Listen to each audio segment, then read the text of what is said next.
अपनी हदों को हमेशा पार करते रहना और देखना कि हम क्या क्या बन सकते हैं एक इंसानी फितरत है, मगर व्हीकल बनाने वाले इंजीनियर्स की कोई सीमा ही नहीं होती। इनके लिए नामुमकिन कुछ भी नहीं है। तभी तो इंसानों ने ऐसी अविश्वसनीय मशीनों का निर्माण किया है जो बड़े बड़े काम आसानी से कर लेती हैं, ये साबित करने के लिए कि कभी कभी बड़ा ही वास्तव में बेहतर होता है। आइए एक नजर डालते हैं अब तक की कुछ गजब की विशाल गाड़ियों पर।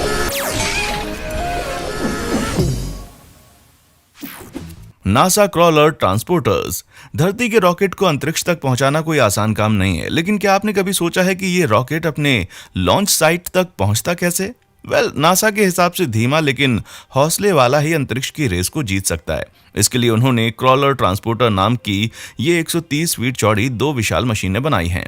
लगभग 55 से अधिक वर्षों से ये विशाल मशीनें जिम्मेदार हैं रॉकेट और अंतरिक्ष यान को Kennedy space centre assembly building से लॉन्च पैड तक ले जाने के लिए। हर एक ट्रांसपोर्टर का वजन लगभग 100 शर्मन टैंक्स के बराबर होता है, जिसमें हर एक का भार 3150 और 3300 टन होता है। धन्य इनका भारी भरकम वजन कि ये केवल 2 मील प्रति घंटे की टॉप अनलोड स्पीड के साथ लगभग 1 मील प्रति घंटे की गति से यात्रा करते हैं। इसलिए भले ही आप इनके बड़े आकार से डर जाएं, लेकिन आप शायद आसानी से पैदल ही दोनों क्रॉलर्स को पीछे छोड़ सकते हैं।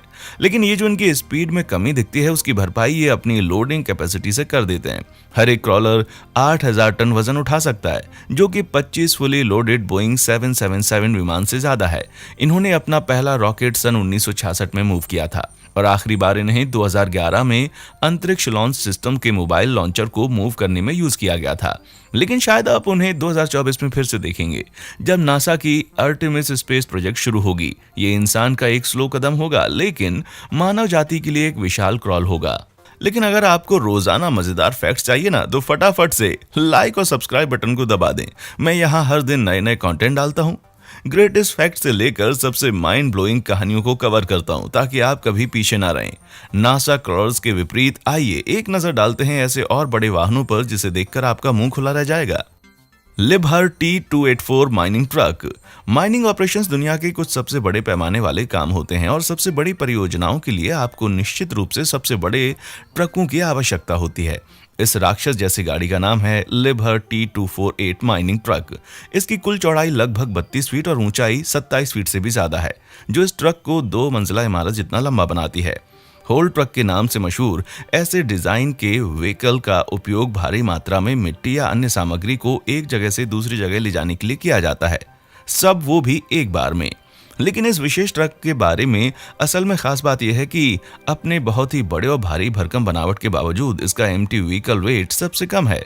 इसका मतलब यह हुआ कि इस विशाल ट्रक का वजन महज कुछ 240 टन ही है। मैंने महज कुछ इसलिए बोला क्योंकि खाली गाड़ी की तुलना में इसकी स्टैंडर्ड पेलोड क्षमता 360 टन तक जा सकती है। अब है ना ये कमाल की बात। MSC गुलशन।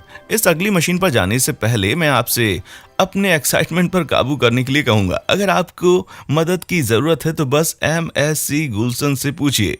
ये दुनिया के सबसे बड़े कंटेनर ट्रांसपोर्टिंग शिप में से एक है। MSC गुलशन अपने अविश्वसनीय रूप से बड़े डेक पर 23,000 से भी ज्यादा कंटेनर ले जा सकते हैं। 203 फीट चौड़ा और 1312 फीट लंबा ये जहाज जब पूरी क्षमता से समुद्र पर तैरता है तो उसमें एक स्टैंडर्ड 8 फीट चौड़े शिपिंग कंटेनर्स एक के बगल में एक 24 पंक्तियों में ट्रांसपोर्ट होते हैं। अगर ऐसा कोई काम जमीन पर किया जाना होता तो इसके लिए लगभग 44 8000 फुट लंबी रेलगाड़ियों की जरूरत पड़ती। अपनी अकेली यात्रा में MSC गुलशन लगभग 47,512 कारों या 2.94 मिलियन वॉशिंग मशीन के बराबर का वजन ट्रांसपोर्ट कर सकता है। यदि आप अपनी तुलना को फलों के साथ करना पसंद करेंगे तो ये लगभग 223 मिलियन किलो का भार उठा सकता है। लेकिन आप इस जहाज से किसी एक ऐसी चीज को ट्रांसपोर्ट नहीं करना चाहेंगे जिसे सुपर स्पीड डिलीवरी की जरूरत है, क्योंकि इसके बड़े ऑपरेशनल टनेज के कारण ये सिर्फ 21 नॉट्स की टॉप स्पीड पर चल सकता है। समुद्र के मुकाबले रोड पर ये लगभग 24 मील प्रति घंटे की रफ्तार होगी। लेकिन अगर कार्गो इतना ज्यादा हो तो मैं खुशी से इंतजार कर लूंगा। दुनिया की सबसे बड़ी विलीज जीप। अगर बिगर इज बेटर की कहावत वाकई सच है तो क्लासिक अमेरिकन कार पर यह कहावत बिल्कुल फिट बैठती है। लेकिन मैं करीब 20 फीट लंबी 1979 की लिंकन कॉन्टिनेंटल या 1973 की क्रिसलर इंपीरियल लिबरल जैसी क्लासिक कारों की बात नहीं कर रहा हूँ। मैं कुछ इससे भी बड़े पिक्चर को देख रहा हूँ। असल में इस पिक्चर को देख रहा हूँ मैं। देखिए, ये जो गाड़ी दिख रही है ना, ये दुनिया की सबसे बड़ी वर्किंग विलीज जीप रेप्लिका है, जिसके मालिक हैं शेख हमद बिन हमदान अल नाहयान। ये एक आम विलीज जीप से तकरीबन 4 गुना बड़ी है और एक इंसान के मुकाबले इसका आकार कितना विशाल है ये तो आप देख ही सकते हैं। ये रेप्लिका गाड़ी दरअसल मोटराइज्ड है और इस जीप के नाम दुनिया के सबसे बड़े मोटराइज्ड मॉडल कार होने का गिनीज वर्ल्ड रिकॉर्ड भी है। शेख के इंस्टाग्राम हैंडल से पता चलता है कि वो ऐसी बड़ी गाड़ियों के काफी शौकीन हैं और संयुक्त अरब अमीरात के इस रॉयल फैमिली के सदस्य के लिए जब बात गाड़ियों की आती है तो पैसों की कोई कमी नहीं है। हालांकि उन्होंने इस 21 फुट ऊंची रेप्लिका जीप को बनाने में खर्च हुए पैसों को बताने से साफ इनकार कर दिया। मगर इंटरनेट के कुछ खोजिए लोगों के क्लेम को माने तो इसके हर एक बड़े बड़े टायर कम से कम $40,000 के हैं। हालांकि ये एक सबसे बड़ी ट्रिब्यूट है जीप डिजाइन के लिए जो अब तक बनाई गई है, लेकिन मैं श्योर नहीं हूं कि ये कितना प्रैक्टिकल है ड्राइव के लिए। मिल Mi-26 हेलीकॉप्टर। अगर आकाश में दुनिया का सबसे बड़ा हेलीकॉप्टर उड़ाना हो तो दुनिया के सबसे बड़े देश पर भरोसा रखें। जब पूरी दुनिया विशाल लैंड व्हीकल बनाने में व्यस्त थी तब रूस ने 26 फीट ऊंचे और 110 फीट लंबे मिल Mi-26 हेलीकॉप्टर को बनाया, जिसे देखकर कोई भी आम चौपर शर्मसार हो जाए। इस 8 ब्लेड वाले बीस्ट का अधिकतम टेक ऑफ वेट लगभग 56 टन है, यानी 10 एडल्ट अफ्रीकी हाथियों के वजन के बराबर। मानता हूं कि बाकी की विशाल मशीनों के मुकाबले ये बहुत ज्यादा बड़ी नहीं है, लेकिन अगर अमेरिकन AH-64 अपाचे हेलीकॉप्टर जिसका अधिकतम टेक ऑफ वजन 23,000 पाउंड है, इससे इसका कंपैरिजन किया जाए तो लगभग 1 लाख पाउंड का फर्क नजर आता है।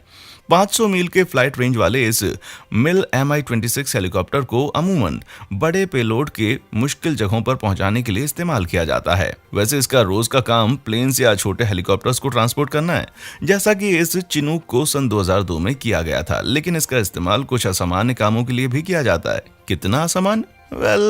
एक बार इसकी मदद से एक 23,000 साल पुराने बर्फ में जमे मैमथ को साइबेरियाई टुंड्रा से निकाला गया था। अगर ये सबसे बेहतर रशियन चीज आपने नहीं देखी है तो फिर क्या देखी है वो आप हमें नीचे कमेंट करके जरूर बताएं। Hitachi EX-8006। कुछ ऐसे काम होते हैं जिसमें हमेशा एक आदमी और एक शॉवल से थोड़ी अधिक शक्ति की जरूरत होती है और इस तरह के कामों के लिए पेशेवर लोग हिताची EX-8006 को यूज करते हैं। ये विशाल माइनिंग एक्सकेवेटर है जो यहाँ काम करते हुए मोजाम्बिक के एक कोल माइनिंग प्लांट में दिख रहे हैं। फुल्ली एक्सटेंडेड होने पर 70 फीट लंबे हो जाते हैं। ये विशालकाय शॉवल 1,70,000 पाउंड से अधिक मटेरियल ले जाने के लिए डिजाइन किया गया है, जो कि एंडेवर अंतरिक्ष शटल को उठाने जैसा है। अब इस व्हीकल में भले ही विशाल मात्रा में वजन उठाने की क्षमता हो, लेकिन ये निश्चित रूप से स्पीड के लिए नहीं बनाया गया था। ट्रैक बेस्ड ट्रैवल डिवाइस के साथ ये सिर्फ 1.2 मील प्रति घंटे की रफ्तार से चल सकता है, तो आप किसी भी हाल में इसे ड्रैग रेस में यूज नहीं कर सकते। लेकिन स्पीड को फेवर करने के बजाय मशीन के निचले रोलर्स और ट्रैक शूज को इस तरह से डिजाइन किया गया है कि इसके जाइंट बॉडी को स्थिर रख सके, जिसका अपने आप में वजन लगभग 800 टन है। ये स्टैचू ऑफ लिबर्टी की 4 मूर्तियों के वजन के बराबर है। अब मैं इसे कहूंगा एक हैवी लिफ्टिंग का monument. Overburden conveyor bridge F60। Overburden conveyor bridge F60 को देखकर आप ये सोचने की गलती कर सकते हैं कि किसी ने एफिल टावर को एक तरफ झुका दिया है, लेकिन 1647 फीट की लंबाई वाला F60 वास्तव में एफिल टावर की तुलना में ज्यादा ऊंचा है। लगभग 30 वर्षों से इसका इस्तेमाल बंद कर दिया गया है, लेकिन स्टील की ये विशालकाय मशीन आखिर करती क्या थी? दरअसल ये एक माइनिंग मशीन है जिसको इस तरह से डिजाइन किया गया था कि ये एक स्ट्रिप माइन में कोयले की सतह के ऊपर से धूल और पत्थर को हटा सके। जमीन से 60 मीटर ऊपर स्थित इसकी कटिंग एज की वजह से इसका नाम F60 पड़ गया। ये किसी 18 मंजिला इमारत से ज्यादा ऊंची नजर आती है। आप देख सकते हैं कि अपने सुनहरे दिनों में कन्वेयर बेल्ट डर्ट को पुल के दूसरे छोर तक कैरी करके ले जाता था, जहां उसे डंप ट्रकों में ला दिया जाता था। 1 घंटे में ये 1 मिलियन क्यूबिक मीटर से ज्यादा डर्ट, जिसका वजन तकरीबन 55,000 टन होगा, कन्वे कर लेता था। इतना डर्ट किसी सॉकर फील्ड को 26 फीट ऊपर तक भरने के लिए काफी है, लेकिन ये स्टील बेहेमोथ काम करते समय स्थिर नहीं रहता था। इसका स्ट्रक्चर एक 2 व्हील चेसिस पर टिका हुआ था जो दूर दूर तक नैरो गेज पटरियों पर चल सकता है, और ये धीरे धीरे सीम के साथ पूरे स्ट्रक्चर को मूव करता है। ये इतने मजबूत थे कि 13,600 टन के स्ट्रक्चर के साथ साथ सारे डर्ट का भी भार उठा लेते थे। फाइनली आपको एक ऐसी मशीन मिल गई जो आपके सासू माँ को ट्रांसपोर्ट कर सकती है। ETF MT240। स्लोवेनियाई कंपनी ETF दुनिया में खनन उपकरण के कुछ सबसे बड़े माइनिंग मशीन बनाने के लिए जानी जाती है। और MT-240 कोई अपवाद नहीं है, जबकि ये खनन मशीन अभी भी डेवलपमेंट फेज में है, लेकिन ये बाजार में आएगी तो ये विशाल माइनिंग हॉल ट्रक की ऊंचाई 24 फीट से अधिक, चौड़ाई 22 फीट और लंबाई 70 फीट तक होगी। इस वजह से बेलाज 75710 से अधिक लंबा हो जाएगा और ये दुनिया का सबसे बड़ा माइनिंग हॉल ट्रक बन जाएगा। लेकिन सिर्फ साइज की बात नहीं है, बल्कि आप यूज कैसे करते हैं। मैंने सही कहा ना दोस्तों, क्योंकि नए MT-240 से सिर्फ 218 टन पेलोड उठाया जा सकता है, वहीं बेलाज 75710 से 496 टन तक भार उठाया जा सकता है। हालांकि MT-240 के मैकेनिकल स्लीव्स में कुछ ऐसे ट्रिक्स हैं जो इसे कंपटीशन में दूसरे मशीनों से आगे रख सकती है। सबसे पहले इसके डंप साइकिल में एक घुमावदार होइस्ट सिस्टम होगी ताकि ट्रक मॉल को 90 डिग्री पे साइड में डंप कर सके। इससे तंग सड़कों पर भी ये माल अनलोड कर सकता है। और दूसरा, इसके 10 बड़े पहियों के समूह अलग अलग 5 एक्सल लाइनों पर काम करेंगे, जिससे इसे अधिक ऑफ रोड क्षमता मिल जाएगी। इन सब बातों को ध्यान में रखते हुए आपको क्या लगता है कि बड़ा और बेहतर डंपिंग ट्रक कौन सा है? अपनी राय हमें कमेंट सेक्शन में आकर जरूर बताएं।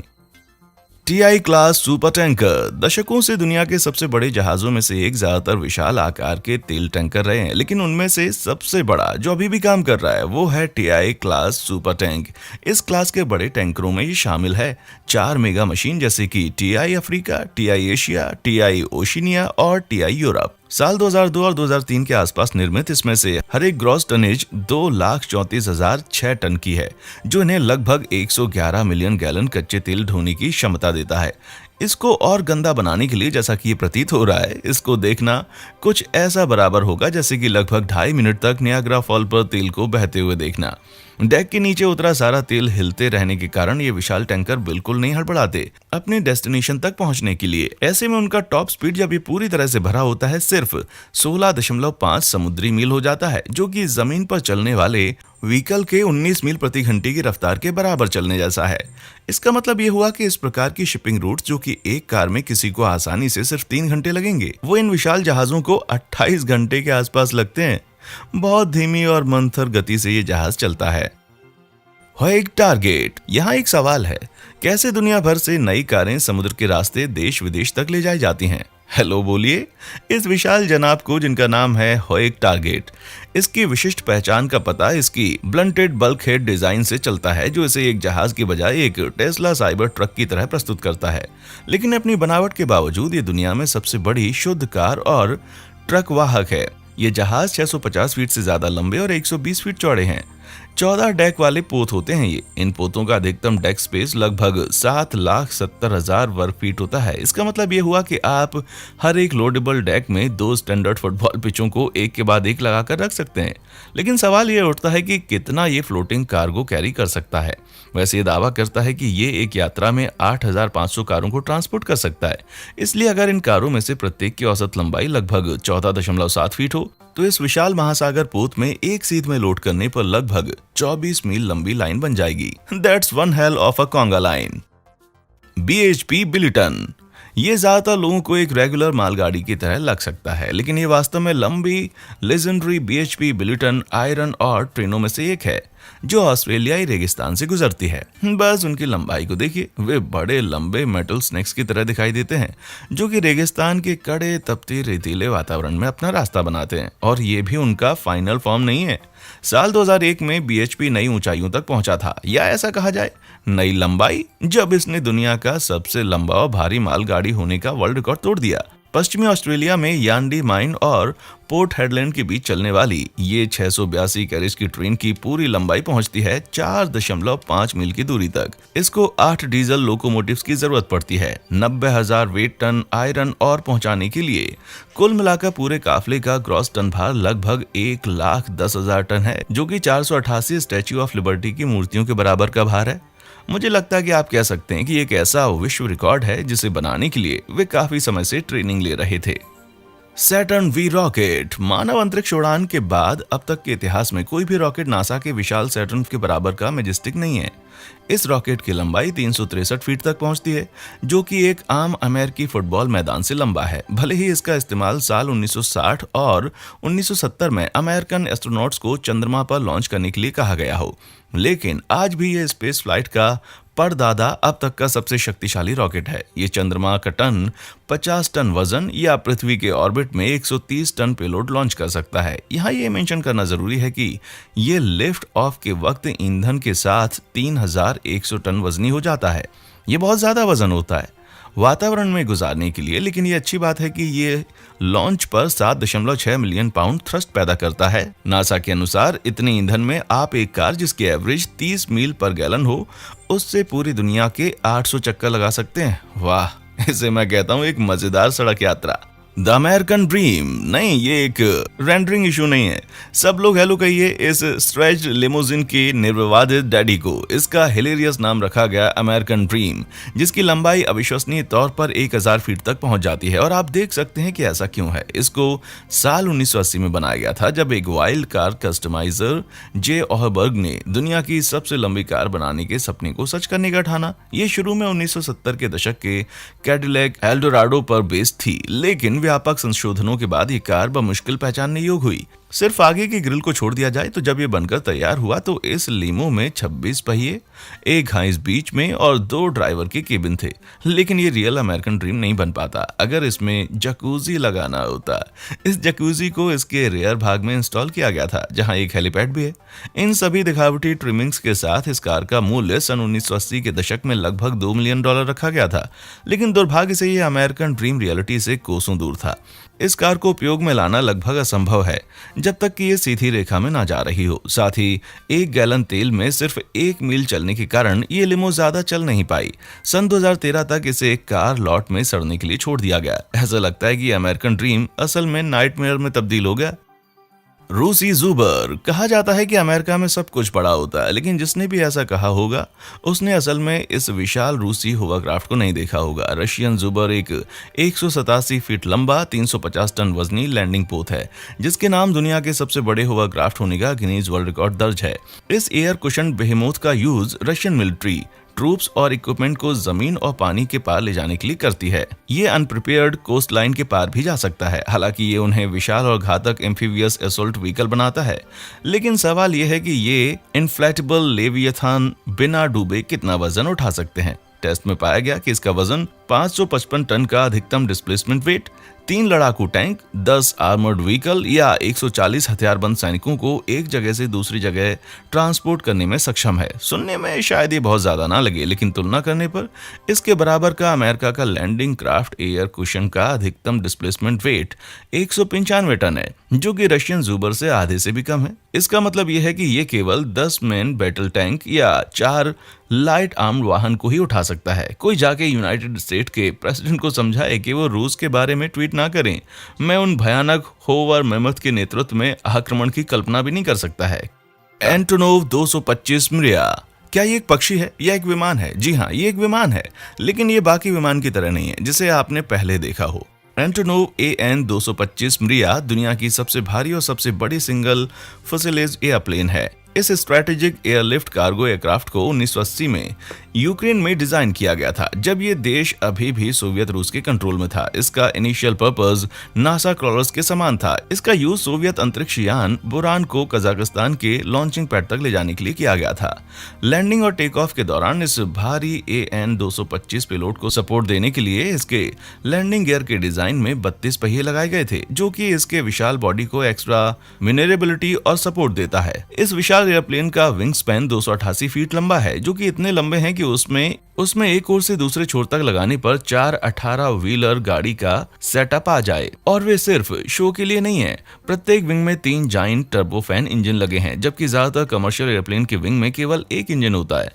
एक्स्ट्रा पावर के साथ AN 225 अपने अधिकतम पेलोड 500,000 पाउंड से भी अधिक भार के साथ उड़ सकता है। इसका मतलब है कि ये फ्रंट और रियर लोडिंग वाले विशालकाय प्लेन लगभग कुछ भी ट्रांसपोर्ट कर सकते हैं, जैसे ट्राम जैसे बड़े लोकोमोटिव से लेकर हवा के माध्यम से ले जाए गए सबसे भारी सिंगल पीस कार्गो, जो कि एक आर्मीनियाई पावर प्लांट के लिए 189 टन वजनी जनरेटर हैं। अविश्वसनीय रूप से बाद की जनरेटर लिफ्ट विमान की अधिकतम भार क्षमता से कम थी, लेकिन अब तक उससे बड़ा कुछ भी नहीं मिला, जिससे उसकी क्षमता का टेस्ट हो गया। ऐसा लगता है कि रूस भारी स्काई हाई लिफ्टर्स के टाइल का निर्विरोध दावेदार है, जिसने दुनिया का सबसे बड़ा हेलीकॉप्टर और सबसे भारी प्लेन का उत्पादन किया है। अगला स्टॉप दुनिया का सबसे बड़ा फ्रिस्बी।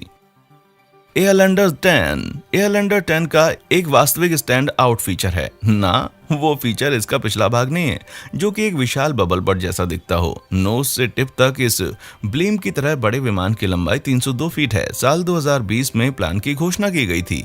इसकी लंबाई और ज्यादा बढ़ जाएगी, जो कि 320 फीट होगी। ऐसा होने पर लगभग 45 फीट ज्यादा लंबा प्लेन हो जाएगा। पहले उल्लेख किए गए एंटोनोव 225 मिरिया से, जो कि सिर्फ 275 फीट लंबा प्लेन है। हीलियम से भरे हल, बेहतर एरोडायनामिक्स और वेक्टर थ्रस्ट के साथ एयरलैंडर के इंजन ट्रेडिशनल प्लेन्स की तुलना में खुले आकाश में हवाई यात्रा को ज्यादा बेहतर बनाते हैं। ऐसा इसलिए होता है क्योंकि ज्यादातर एयरफ्रेम का वजन, जो कि स्केल पर लगभग 44,100 पाउंड है, उसको काउंटर कर देती है हीलियम गैस की नेचुरल बायंसी।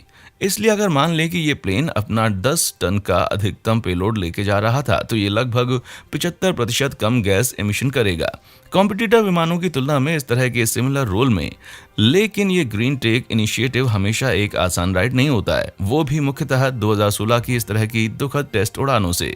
वाह, मुझे लगता है ये स्मूदेस्ट क्रैश लैंडिंग है जिसे मैंने कभी देखा होगा।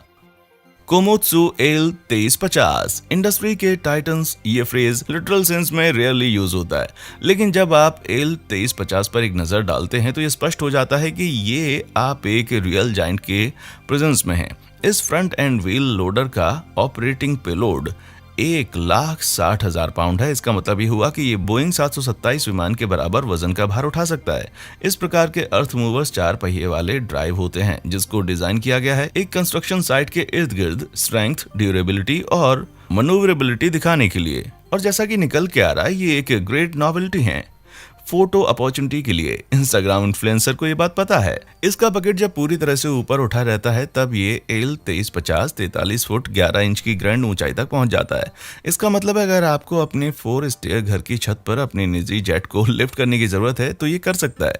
पर इसके मेन फीचर्स में जिसे आप सबसे पहले नोटिस करेंगे वो है इनक्रेडिबली साइज्ड व्हीकल के टायर। जो कोई भी एक कार के मालिक हैं, उन्हें मालूम है कि टायर सस्ते नहीं आते, और ये 157 इंच डायमीटर के सिर्फ एक टायर पर आपको लगभग $1,00,000 खर्च होगा। और इतने पैसे में सिर्फ ऐसे टायर आएंगे जो बिना चेन ग्रिप के आते हैं। हालांकि एक रेगुलर कार टायर के विपरीत मुझे नहीं लगता कि स्टैंडर्ड गड्ढे कोई प्रॉब्लम होंगे इस एब्सोल्यूट यूनिट के लिए।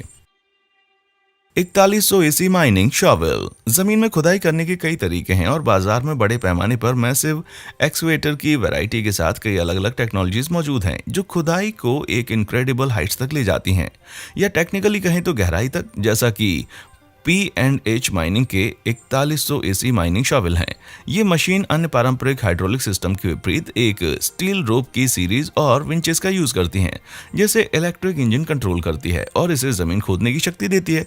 लेकिन वे निश्चित तौर पर 1,80,000 पाउंड प्रति स्कूप के औसत पेलोड क्षमता के साथ काम कर रहे हैं। यह विशाल पेलोड क्षमता इसे मिलती है उस कोलोसल बकेट की वजह से जिसमें 1700 क्यूबिक फीट से अधिक मटेरियल उठाने की क्षमता है। सैद्धांतिक रूप से कहें तो एक पूरे ओलंपिक पूल को भरने के लिए इस बेहेमोथ बकेट से सिर्फ 50 स्कूप मटेरियल की जरूरत होगी। हालांकि 31 फीट की अपनी अधिकतम डंपिंग ऊंचाई से मलबा गिराता है तो थोड़ा सा स्प्लैश होता है, इसलिए आप नीचे अच्छे से ध्यान दें।